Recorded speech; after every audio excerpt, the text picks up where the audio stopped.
Jawa itu sebagai burung Garuda nih. Nah, kalau elang bondol ini jadikan maskot kota Jakarta. Jadi yang suka ada di busway kalau nggak salah ini gambarnya ini jenisnya elang bondol.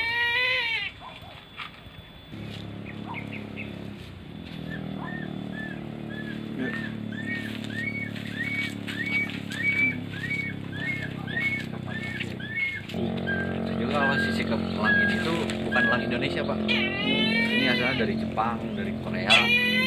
Nah, kenapa bisa ada di Indonesia? Soalnya di bulan September sampai November itu di mulai Februari nyampe Mei itu mereka balik lagi ke sana.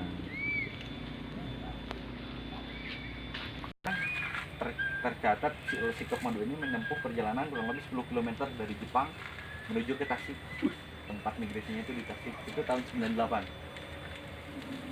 Jepang pernah melakukan profesor siapa gitu lupa lagi namanya. Pernah melakukan penelitian itu dilacak pakai GPS. Ganti-ganti ya? Dicacak benar-benar halus supaya dia bisa. Nah kan si paruhnya itu didesain bukan untuk mencabik, tapi untuk nyedot si itunya, si larva madu itu. Yang paling galak mana? Yang